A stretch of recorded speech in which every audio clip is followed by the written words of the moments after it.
Hello YouTube, it's Alex again. It's July the 4th, 2014. Happy 4th of July.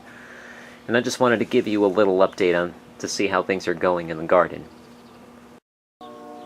So here's my red Scotch bonnet as it stands today.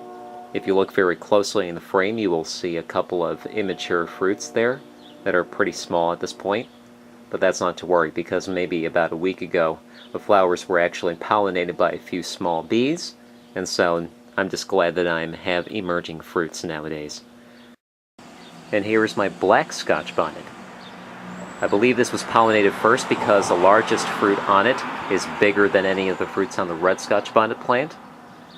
And as you can tell also, this one is the larger of the two plants. And I'm so proud that I have these chilies. And this is the indigo rose tomato.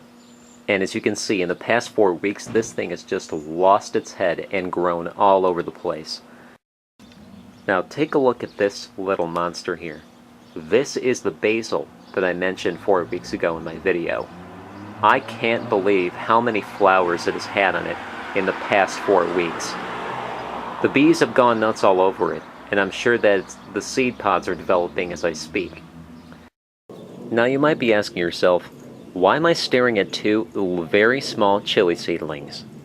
Well, funny story. Around the middle of June, when I had some free time, I found myself browsing through Paul M. Tonkin's videos. He has a channel on YouTube. He is a very famous, world-renowned chili head and chili reviewer. Anyway, as I was watching one of his videos, I noticed that he grew out the Bishop's Crown chili, and I noticed the way that it grew, the way that the pods took shape, which are humongous, by the way. I did not think they were that big. I thought they were probably around the size of an habanero fruit. But actually, it turns out that they are twice or maybe even 3 times the size of an habanero fruit. You should really check these out. In Brazil, they are called pimenta cambuci. That's P-I-M-E-N-T-A space C-A-M like camera, B-U-C-I. Anyway, so I decided to order these from pepperlover.com. Shout out to Judy. Thank you for those. I strongly appreciate them. I really hope you have a YouTube channel soon. And so I soaked these for about 6 days when I got them on June the 17th. And by June the 23rd, they were sending out roots. So I decided to put them in some soil. And here we go. It's July the 4th. Guess what's also setting fruit? The chihuacle. Of course. What's interesting about it, though, is that the fruits so far are not turning out to be the shape that I expected them to be. I'm not saying that I'm disappointed or that it's a bad thing. I'm just curious. I thought that I would get fruits that are more or less about the size of a bell pepper, maybe a little smaller, maybe a more elongated, more like a poblano. Actually, they're kind of long and skinny. I'm not exactly sure why. Maybe the seeds have actually been crossed with something else, which I would not mind, because I already have a mulatto seedling waiting for me to be transplanted into the ground. Now you might be asking yourself, oh my god, what is this huge green monster in front of the screen? Well, the easy answer is my purple tomatillo.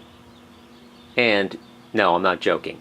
This is the same plant that I showed you 4 weeks ago. That was significantly smaller, and I did not anticipate it growing this fast. And right here I have the jalapeno gigante, which has set a few pods since I last talked to you about it.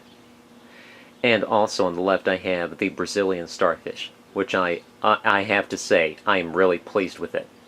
Despite the fact that it hasn't even flowered yet, it does have quite a few flower buds that are developing on it. And I'm sure that within the next week or so, it's going to be in full bloom. Okay, and here's a Turkish chili known as isot. And the last time I showed this to you, things looked pretty bad. Because aphids, number one, aphids got all over it, and then, second of all, after I sprayed it down with organic insecticide called EcoSmart, the leaves started to fall off a little bit, and they became a little spotty. But not to worry, because, as you can see, it is now in full health again, and it is actually blooming. Anyway, thanks for watching. This has been a July the 4th, 2014 update, and this is only the first half, because apparently I'm not able to go to the other location to film the plants on this day. And so I'll do that tomorrow morning, so that way you have the full set. And it'll also make up for the deficit of the second video for my Nightshade Garden of 2014.